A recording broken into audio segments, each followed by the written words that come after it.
Assalamualaikum warahmatullahi wabarakatuh. Alhamdulillah wassalatu wassalamu ala Rasulillah.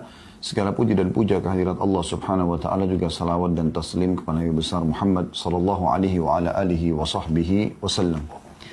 Ketemu lagi teman-teman di bedah buku kita yang sudah sering kita rutinkan sebulan 2 kali, yaitu kiat-kiat hijrah dari kemaksiatan dan istiqamah dalam ketaatan. Dan kita berada dalam bab yang salah satu dari bab-bab yang mulia yang dibahas di sini adalah berusahalah selalu beristighfar. Saya mengingatkan kembali teman-teman sekalian statement para salafus salih tentang masalah istighfar, dan ini sudah pernah kita sampaikan untuk mengingatkan kembali. Istighfar ini luar biasa teman-teman sekalian. Luqman al-Hakim pernah menasehati anaknya sambil dia mengatakan, sesungguhnya wahai anakku, Allah memiliki waktu, beberapa waktu yang Allah khususkan untuk mengijabah permintaan hambanya. Maka usahakan di waktu-waktu itu engkau beristighfar. Kira-kira apa rahasia dari perkataan Luqman al-Hakim ini teman-teman sekalian? Kenapa dia tidak mengatakan, mintalah keselamatan untukmu, mintalah harta, mintalah keturunan, ya, atau apa saja yang lainnya? Beliau menyuruh anaknya beristighfar, padahal anaknya bukan sedang melakukan dosa. Ternyata teman-teman sekalian, istighfar ini bukan hanya sekedar memaafkan kesalahan-kesalahan kita, memutihkan kesalahan-kesalahan kita. Tetapi ada hadis Nabi SAW yang masyhur. Sudah sering kita sampaikan hadis ini, dan ini hadis yang sahih, riwayatkan Bukhari. Kata Nabi SAW, man lazima istighfar, ja'alallahu lahu min kulli hammin faraja. Wa min kulli diqin makhraja wa razaqahu min haitsu la yahtasib. Ini faedah istighfar yang jarang orang renungi. Dia berpikir istighfar hanya mengampuni dosa saja. Perhatikan, barang siapa yang rutin beristighfar, ada dosa atau tidak ada dosa, ya, maka niscaya atau pasti Allah akan menjadikan untuknya kelapangan dari setiap kesedihan. Ada apapun yang dia hadapi, maka akan selesai urusannya, dan jalan keluar dari setiap kesempitan. Serta Allah akan memberikan rezeki dari arah yang tidak disangka-sangka. Ini luar biasa ini. Allah akan berikan solusi dari setiap kesedihannya, jalan keluar daripada setiap kesempitan, dan diberikan rezeki dari tempat tidak disangka-sangka. Oleh karena itu teman-teman sekalian, judul kita sangat tepat sekali, yaitu masalah berusahalah beristighfar. Jadi tidak harus istighfar itu pada saat punya dosa, ya. Dan kita sedang membahas sub daripada judul kita ini, berusaha untuk istighfar, tentang situasi dan kondisi untuk istighfar. Dan kita sudah menjelaskan di poin pertamanya, memang ketika melakukan dosa. Tapi kan ada poin-poin lain, walaupun tidak sedang melakukan dosa, dianjurkan selalu melazimkan atau merutinkan istighfar. Yang terakhir teman-teman sekalian yang kita bahas adalah beberapa dalil yang mulia. Kalau teman-teman yang pegang bukunya di halaman 75, ada Rasulullah SAW bersabda kepada Ummul Mukminin Aisyah radhiyallahu anha.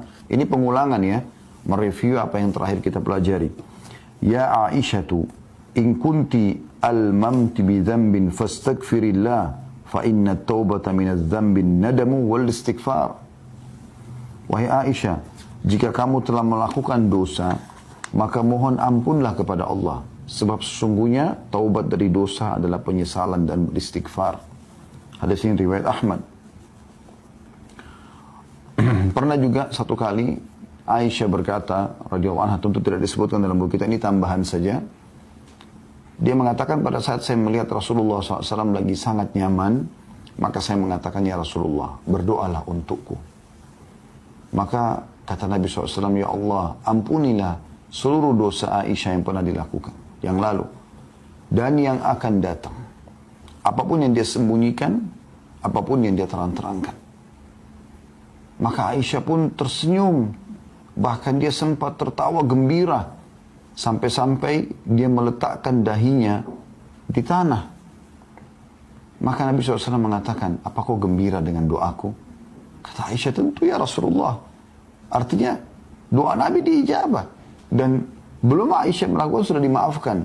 Itu permohonan suami yang saleh, seorang Nabi yang mulia, pimpinan Adam, untuk seorang wanita, khusus lagi buat dia. Bagaimana kita tidak anggap ini sebuah doa yang mulia? Tapi apa perkataan Nabi SAW? Ketahuilah wahai Aisyah, doa yang sama aku ucapkan untuk seluruh umatku setiap kali aku sholat. Sallallahu alaihi wasallam. Ini kemuliaan yang luar biasa. Berarti walaupun Nabi SAW tidak bertemu dengan kita, beliau memohon kepada Allah agar dosa-dosa kita dimaafkan. Juga hadis yang terakhir yang sempat kita bahas teman-teman sekalian adalah tentang bahayanya dosa itu. Karena dia akan menjadi sebuah titik kelam dalam hati yang otomatis akan mengacaukan hati yang merupakan mahkota daripada tubuh kita. Hadis Nabi SAW di halaman 77 ya, atau di halaman 76. Innal abda idza akhta'a khati'atan nukitat fi qalbihi nuqtatun sauda fa idza huwa naza'a wastaghfara wa taba suqila qalbuhu wa in 'ada zida fiha hatta ta'lu 'ala qalbihi wa huwa ar-ranu alladhi dzakara Allah kalla barrana 'ala qulubihim ma kanu yaksibun.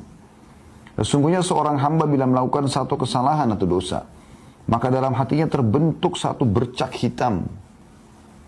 Jika dia meninggalkan kesalahannya, beristighfar, memohon maaf, dan bertaubat, janji sama Allah tidak mengulanginya, maka hatinya dibuat cemerlang kembali, cerah kembali, segar kembali. Jika dia kembali melakukan dosa, maka bercak hitam itu dibuat semakin bertambah sehingga menutupi hatinya. Dan itulah makna tafsir kata arran dalam firman Allah Subhanahu wa taala, kalla barrana ala qulubihim ma kanu yaksibun. Sekali-kali tidak, bahkan apa yang mereka kerjakan itu telah menutupi hati mereka. Maksudnya dosanya. Ya. Dan ini sudah kita jelaskan panjang lebar pada pertemuan yang lalu. Kita lanjutkan dengan poin yang kedua. Waktu-waktu yang dianjurkan beristighfar setelah poin pertama, yaitu melakukan dosa, langsung istighfar. Yang kedua adalah setelah melaksanakan ketaatan. Rasulullah SAW bila selesai mengerjakan sholat, beliau beristighfar 3 kali dan mengucapkan, Allahumma antas salam wa minkas salam tabarakta ya dzal jalali wal ikram. Beliau mengatakan astagfirullah, astagfirullah, astagfirullah pertama sekali begitu salam, agar kalau ada kesalahan dalam sholat dimaafkan oleh Allah. Lalu beliau mengatakan, ya Allah, engkaulah zat yang maha memberi keselamatan, dan darimulah segala keselamatan. Maha suci engkau, wahai zat yang maha agung lagi maha mulia. Ini diriwayatkan Bukhari dan Muslim dan juga Imam Ahmad. Seusai menunaikan haji, Allah Subhanahu wa taala juga memerintahkan pada ibadah haji ibadah yang mulia, tapi tetap diikuti dengan istighfar orang itu melakukan dosa atau tidak. Dalam firman-Nya dalam surah Al-Baqarah ayat 199, Allah berfirman, A'udzu billahi minasyaitonir rajim, "Tsumma afidhu min haitsu afadha an-nasu wastaghfirullah, innallaha ghafurur rahim." Kemudian bertolaklah kalian dari tempat yang banyak orang bertolak, maksudnya dari Arafah di tanggal 9 Zulhijjah menuju ke Muzdalifah, dan mohonlah ampunan kepada Allah, sesungguhnya Allah Maha Pengampun lagi Maha Penyayang. Jadi puncak ibadah haji hari Arafah itu, tanggal 9 Zulhijjah. Dan justru pada saat itu Allah Subhanahu wa taala menyuruh istighfar. Saya juga pernah ingatkan ya, bagaimana Nabi Adam alaihissalam, bagaimana Nabi Yunus alaihissalam pada saat mereka melakukan pelanggaran yang sudah Allah gambarkan. Nabi Adam memakan dari pohon buah yang dilarang, kemudian Nabi Yunus meninggalkan kaumnya sebelum diizinkan, walaupun niatnya baik ingin mencari lokasi dakwah baru, tapi belum ada perintah dari Allah.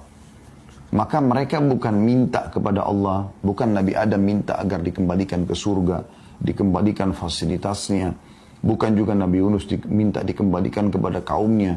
Keduanya langsung mengucapkan permohonan maaf kepada Allah.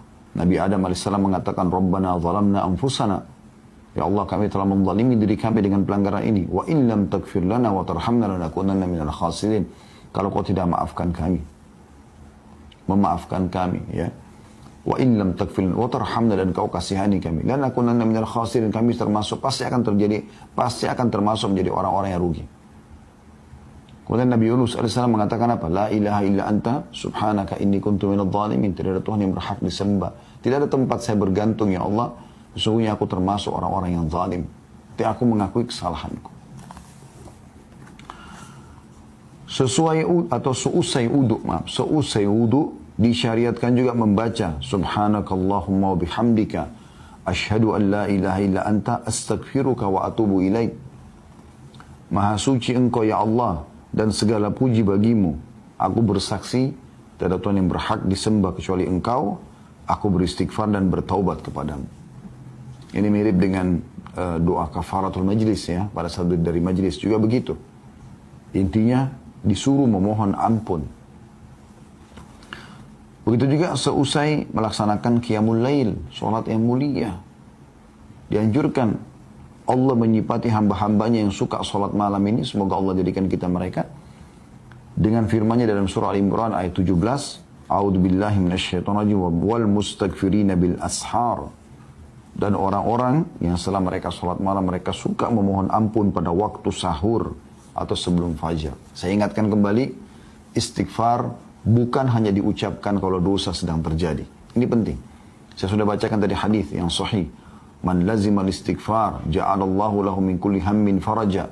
Siapa yang selalu rutin melakukan istighfar, Allah akan berikan, ya, kalau kita bahasakan, kegembiraan setelah kesedihan.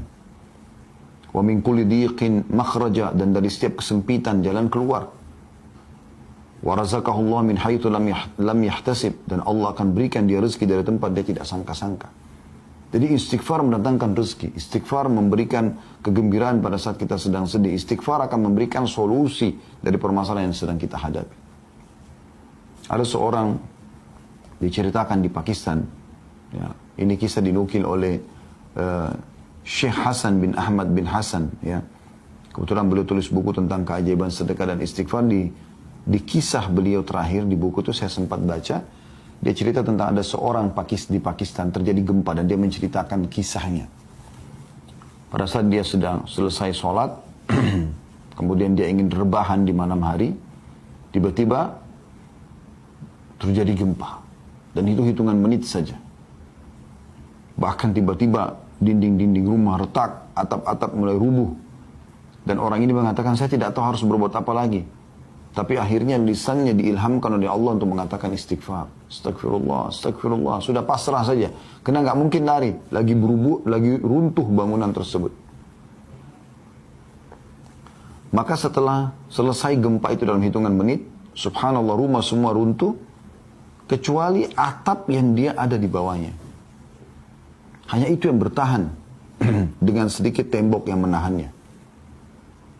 Kemudian dia bilang dia bisa keluar dari permasalahan itu. Beliau juga mengangkat kisah ada seseorang yang sudah lama menikah, tidak punya keturunan. Lalu dia komitmen dengan istrinya, sekarang kita perbanyak istighfar. Bukan istighfar saja, perbanyak istighfar dengan kehadiran hati, lalu mohon kepada Allah Subhanahu wa Ta'ala. Setelah mereka komitmen, dan keajaiban terjadi setelah 10 tahun atau sekian tahun menikah tidak punya anak, hamil, punya anak. Lalu begitu selesai masa nifas, suaminya mengatakan, saya mengingatkan, kebetulan dia berikan nama anak pertama Yusuf, maka dia berjulukan Abu Yusuf sekarang karena sudah punya anak. Istrinya Ummu Yusuf, dia mengatakan, saya ingat kalau Ummu Yusuf, kita sudah lama nggak punya anak. Bagaimana kalau kita praktekkan lagi istighfar ini dengan kehadiran hati, dengan serius, perbanyak, supaya kita diberikan anak yang kedua. Dan betul setelah masa nifas itu hanya beberapa hari, terhitung sudah hamil lagi. Terus saja begitu sampai mereka punya beberapa orang anak.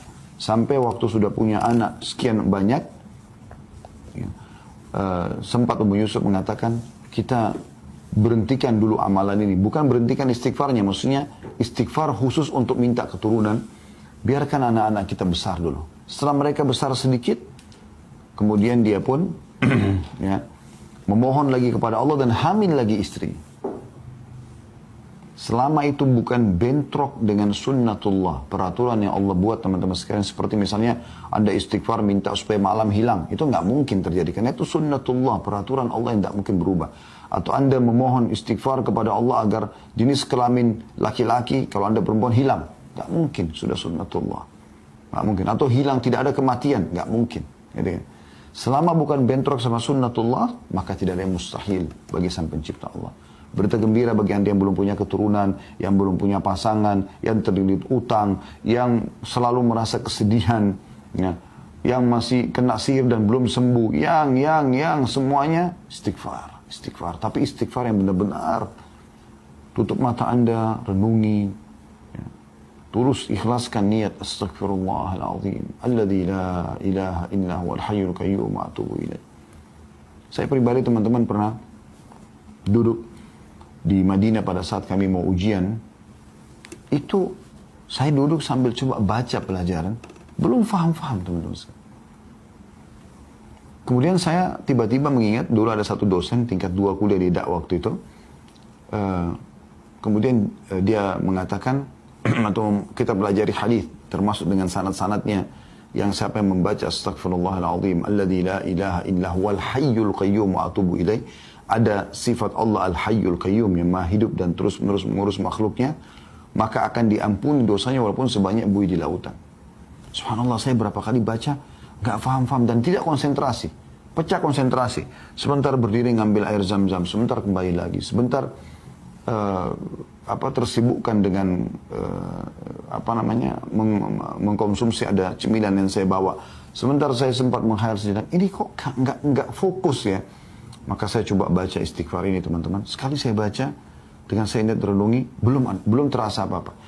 Tapi begitu saya ulangin 5, 6, 7 kali, tapi terus dengan tenang, dengan konsentrasi, beda sekali subhanallah. Saya merasa seperti ada semangat baru yang membuat akhirnya saya lebih semangat dan muncul tiba-tiba. Setelah itu saya baca, alhamdulillah saya faham pelajaran tersebut dan nilainya masya Allah tabarakallah, besoknya luar biasa, memuaskan itu.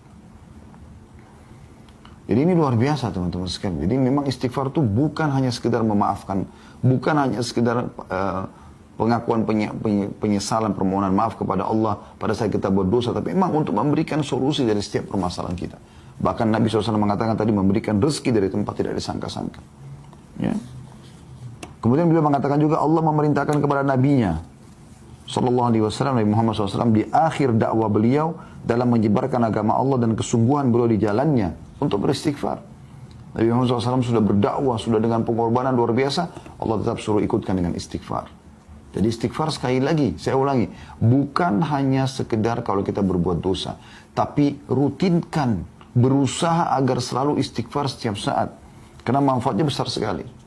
Perhatikan Allah jelaskan dalam Al-Quran, dalam surah An-Nashr, ya, surah An-Nasr, ya, kemenangan.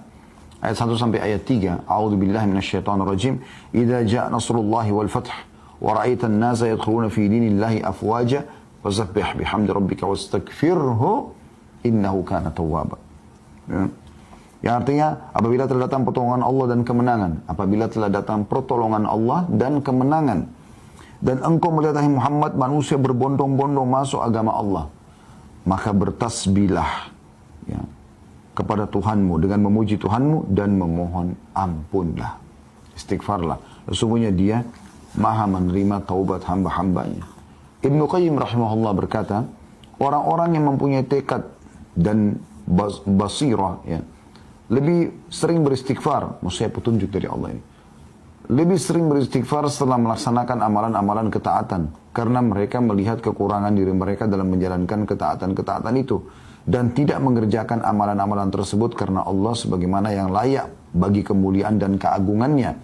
Dan seandainya tidak ada perintah, tentu tidak ada seorang pun berani melakukan ibadah ini, dan dia tidak rela dengan hal itu bagi tuannya. Ini maksudnya adalah perkataan Ibnu Qayyim rahimahullah, harusnya kita ini, walaupun kita sudah merasa maksimal dalam mengerjakan ibadah. Contoh misalnya kita sholat wajib. Kita sudah berusaha untuk khusyuk, menjaga gerakan, menjaga bacaan.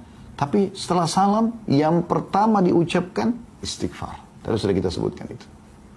Jadi itu ajaran Nabi SAW. Berarti memang ada sesuatu dengan istighfar ini. Tadi sudah kita sebutkan, setelah haji, setelah sholat malam, ya, semua disuruh istighfar. Bahkan Nabi SAW, tadi dalam surah An-Nashr yang kita baca, surah An-Nasr, maaf. Ya, kadang-kadang lisan kita ya, salah dalam mengucapkan, bukan disengaja ya. Kalau Nashr itu menyebarkan, An-Nasr itu kemenangan. Kayak ini An-Nasr, pakai shad. Maka dalam surah An-Nasr, Allah subhanahu wa ta'ala menekankan masalah itu. Pada saat Nabi SAW berhasil menaklukkan kota Mekah, kemudian beliau setelah itu melaksanakan peperangan lanjutan yaitu perang Hunain dan mengalahkan suku Hawazim, suku yang besar setelah Quraisy. Maka dua suku besar di Jazirah Arab sudah takluk, bahkan panglima perangnya masuk Islam pada saat itu. Kemudian beliau menuju ke Tabuk, ya, menyerang wilayah Romawi. Setelah beliau pulang, bisa dikatakan hampir seluruh Jazirah Arab takluk kepada Nabi SAW. Maka pada saat itu manusia berbondong-bondong datang. Ada yang memang karena hatinya tersentuh mendapat hidayah Islam, ada yang takut kepada kaum muslimin. Maka manusia berbondong-bondong datang masuk Islam. Allah mengatakan, pada saat kemenangan Allah sudah datang, hai Muhammad, dan kau melihat manusia berbondong-bondong masuk ke agama Allah, maka bertasbihlah kepada Tuhanmu. Bilang subhanallah, maha suci Allah. Alhamdulillah, segala puji bagi Allah. Kemudian beristighfarlah. Wastaghfiruh. Nabi disuruh istighfar. Karena jangan sampai nanti ini bisa membuat ria, bisa membuat sombong. Istighfar membuat kita lebih merendah. Karena Allah maha menerima taubat hamba. Makanya Nabi Muhammad SAW pada saat masuk ke Mekah, beliau menundukkan kepalanya SAW yang mulia sampai ya terlihat seakan-akan batang leher beliau ini ya itu sama rata dengan bagian tengah kepalanya sallallahu alaihi wasallam karena merendahnya kepada Allah Subhanahu wa taala. Yang ketiga, dalam zikir-zikir rutin harian, kata beliau, ya, ini yang dianjurkan istighfar. Doa-doa sholat pada umumnya berisi istighfar. Misalnya dalam doa istiftah, ya, di dalam doa sujud. Ya. Kan itu doa istiftah misalnya, atau istiftah itu kan, Allahumma ba'id baini wa baina khatayaya. Ya. Ya Allah, jauhkan antara aku dengan dosaku, gitu kan. Ya, itu termasuk memohon ampun. Di antara doa sujud, Rabbighfirli warhamni. Rabbighfirli, ya Allah ampunilah aku. Warhamni, kasihanilah aku, dan seterusnya.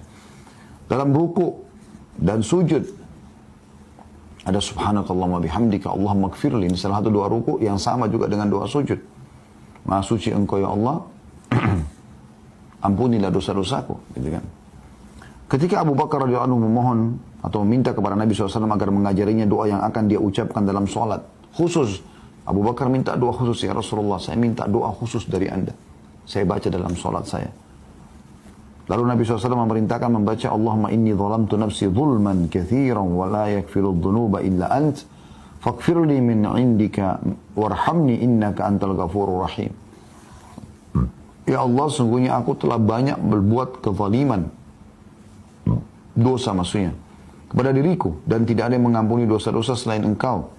Maka ampunilah aku dengan ampunan dari sisimu dan rahmatilah aku, sesungguhnya engkau maha pengampun lagi maha penyayang. Hadis riwayat Bukhari, Muslim, dan juga Ahmad.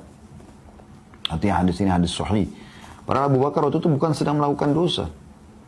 Beliau datang kepada Nabi SAW minta diajarkan doa khusus. Dan doanya mengatakan, Allahumma inni zalamtu nafsi zulman kathira.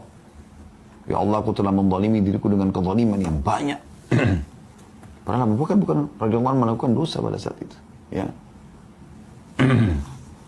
Demikianlah, kata beliau, Anda mengetahui bahwa tidak ada tempat pun yang di dalamnya disyariatkan berdoa dalam sholat, melainkan di dalamnya disyariatkan beristighfar. Dalam zikir-zikir pagi dan petang disyariatkan supaya berdoa dengan sayyidul istighfar, tuannya istighfar. Yang Anda sudah tahu tentu, Allahumma anta rabbi, sudah pernah kita bahas itu ya. Ya Allah, engkau adalah penciptaku. Allahumma anta rabbi la ilaha illa anta khalaqtani. Tidak ada Tuhan yang berhak disembah kecuali engkau telah menciptakan aku. Wa ana abduka, aku adalah hambamu. Wa ana ala ahdika, dan aku selalu sesuai dengan perjanjian denganmu. Wa wa'dika, dan janji-janjimu. Mastata'tu, semampuku. A'udhu bika min syarri ma sana'tu. Aku berlindung kepadamu dari semua keburukan yang aku lakukan. Abu'u laka bi ni'matika alayya. Aku mengakui semua nikmatmu padaku. Wa abu'u bi dzambi, dan aku akui semua dosa-dosaku. Faghfirli, maafkanlah aku. Fa innahu la yaghfiru dzunuba illa anta, karena tidak ada yang bisa mengampuni dosa kecuali engkau. Apa kata Nabi SAW? Anda kalau pegang bukunya di situ, hadis riwayat Bukhari dan juga Ahmad, man qalaha minan nahari mukinan biha famata min yaumi qabla an yumsiha fahuwa min ahli jannah. Siapa yang membaca tadi itu, saya istighfar, tuannya istighfar yang baru saya sebutkan tadi, pada waktu siang atau pagi hari dengan meyakininya, betul-betul tulus baca, mohon ampun dari Allah, lalu dia mati pada hari tersebut sebelum sore, maka dia termasuk penghuni surga. Lalu lanjutan hadisnya, wa man qala minal laili wa huwa muqinun biha famata qabla an yusbiha fa huwa min ahli jannah. Dan siapa yang mengucapkan ini di sore hari, di malam hari atau di petang atau di malam hari ya, dan dengan penuh keyakinan maka dia mati sebelum pagi hari, dia termasuk ahli surga. Yang keempat, anjuran beliau mengatakan senantiasa beristighfar setiap saat. Inilah wirid rutin Nabi SAW, padahal beliau telah diampuni dosanya yang telah lalu dan akan datang. Dari Al-Aghar Al-Muzani radhiyallahu anhu, dia mengatakan bahwasanya Rasulullah SAW bersabda, innahu la yughanu ala qalbi wa inni la astaghfirullah fil yawmi mi'ata marrah. Sesungguhnya terkadang hatiku tertutupi oleh sesuatu, dan sungguhnya aku beristighfar kepada Allah dalam sehari 100 kali. Hadis ini riwayat Muslim. Jadi kalau Nabi SAW istighfar 100 kali, Anda bagaimana? Kita bagaimana, saya dan Anda? Harusnya kita ikuti Nabi SAW. Padahal beliau sudah diampuni dosanya yang lalu dan yang akan datang. Juga dalam riwayat Abu Hurairah radhiyallahu anhu, dia menuturkan, aku mendengarkan Rasulullah SAW bersabda, wallahi inni la astaghfirullah wa atubu fil yawmi akthara min 70 marrah. Beliau bersumpah atas nama Allah mengatakan, demi Allah, untuk memastikan agar umatnya tidak usah ragu dengan ini. Sesungguhnya aku beristighfar dan bertobat kepada Allah dalam sehari lebih dari 70 kali. Hadis ini riwayat Bukhari. Ya. Jadi lebih dari 70 kali nyambung dengan hadis yang sebelumnya tadi. Beliau mengatakan 100 kali. Lebih dari 70 kan bisa 100. Dan disentuhkan sudah di hadis yang pertama tadi kalau 100 kali beliau membacanya. Dan Ibnu Umar meriwayatkan juga, dia menuturkan, inna kunna la na'uddu li Rasulillahi sallallahu alaihi wasallam fil majlisil wahidi mi'ata marra rabbi ghfirli wa tub alayya innaka anta tawwabur rahim. Sesungguhnya kami biasa menghitung bahwa dalam satu majlis Rasulullah SAW mengucapkan doa ini 100 kali. Wahai Tuhanku, ampunilah aku dan terimalah taubatku. Sesungguhnya engkau maha penerima taubat lagi maha penyayang. Hadis ini riwayat Abu Dawud, Tirmidzi, dan dikatakan hadisnya hasan sahih. Rabbi ghfirli wa tub alayya innaka anta tawwabur rahim. Nabi SAW membacanya dalam satu majlis 100 kali. Dari riwayat ini kita bisa lihat bahwasanya bukan berarti angka istighfar dipatok 100 kali. Tapi bisa bermakna bahwasanya Nabi SAW di setiap kali kesempatan membaca minimal 100 kali. Atau membaca 100 kali istighfar. Ya. Artinya dalam sehari bisa lebih daripada itu. Maka boleh orang seperti dulu kita berusaha selalu istighfar setiap saat. Pokoknya jangan diam teman-teman sekalian. Diam Anda itu zikrullah, berdoa, memuji Allah kah, bertakbir kah, bertahlil kah, beristighfar kah, terus. Dalam banyak doa yang diucapkan oleh Nabi SAW, beliau senantiasa memohon ampun kepada Allah. Seperti misalnya dari Aisyah radhiyallahu anha, beliau berkata, "Ma shallan Nabi sallallahu alaihi wasallam salatan ba'da an nazalat alaihi idza jaa nasrullah wal fathu illa yaqulu fiha subhanaka rabbana wa bihamdika Allahumma ighfirli." Tidaklah Nabi SAW melaksanakan solat setelah turunnya ayat surah An-Nasr tadi ya. Pada saat datang kemenangan Allah, idza jaa nasrullah wal fathu, kecuali beliau selalu membaca subhanaka rabbana wa bihamdika Allahumma ighfirli. Maha suci engkau wahai Tuhan kami dan segala puji bagimu ya Allah, ampunilah aku. Saya ulangi, maha suci engkau ya Allah, subhanaka rabbana, maha suci engkau wahai Tuhan kami, wa bihamdika, dan puji-pujian untukmu. Allahumma ighfirli, ya Allah ampunilah aku. Dari Nabi SAW selalu baca ini, Allahumma ighfirli, Allahumma ighfirli. Dari Abu Musa radhiyallahu anhu dari Nabi SAW bahwa beliau juga pernah berdoa dengan doa ini, Rabbi gfirli khati'ati wa jahli, Rabbi gfirli khati'ati wa jahli, wa israfi fi amri kullih, wa ma anta a'lamu bihi minni, Allahumma gfirli khatayaya wa amdi wa jahli wa hazli, Wa kulla dzalika indi. Allahumma ighfir li ma qaddamtu wa ma akhartu wa ma asrartu wa ma alantu. Antal muqaddimu wa antal muakhiru wa anta ala kulli syai'in qadir. Ya Allah, ampunilah kesalahanku, ketidaktahuanku, berlebih-lebihanku dalam segala urusanku. Dan apa yang engkau lebih tahu mengenai hal itu daripada aku. Ya Allah, ampunilah kesalahanku, kesengajaanku, ketidaktahuanku, dan kelemahanku. Semua itu ada padaku. Ya Allah, ampunilah dosa-dosaku yang telah lalu dan akan datang. Apa yang aku lakukan secara sembunyi-sembunyi dan secara terang-terangan. Engkau lah yang maha mendahulukan dan engkau lah yang maha mengakhirkan. Dan engkau maha kuasa atas segala sesuatu. Hadis riwayat Bukhari dan Muslim. Dan Nabi SAW sering baca ini. Perhatikan teman-teman, lafadznya luar biasa. Ya, lafadznya luar biasa. Ya Allah, ampunilah kesalahanku dan ketidaktahuanku dan berlebih-lebihanku dalam semua urusan. Karena Nabi SAW tidak berlebihan. Tapi beliau merendah di hadapan sang pencipta Allah. Ini luar biasa. Dan apapun yang engkau ketahui, atau engkau lebih tahu daripada aku. Ya Allah, ampunilah kesalahanku, diulangi lagi. Kesengajaanku, ketidaktahuanku, dan kelemahanku. Semua itu ada padaku. Jadi beliau mengucapkan luar biasa. Ya Allah, ampunilah dosa-dosaku yang lalu dan akan datang.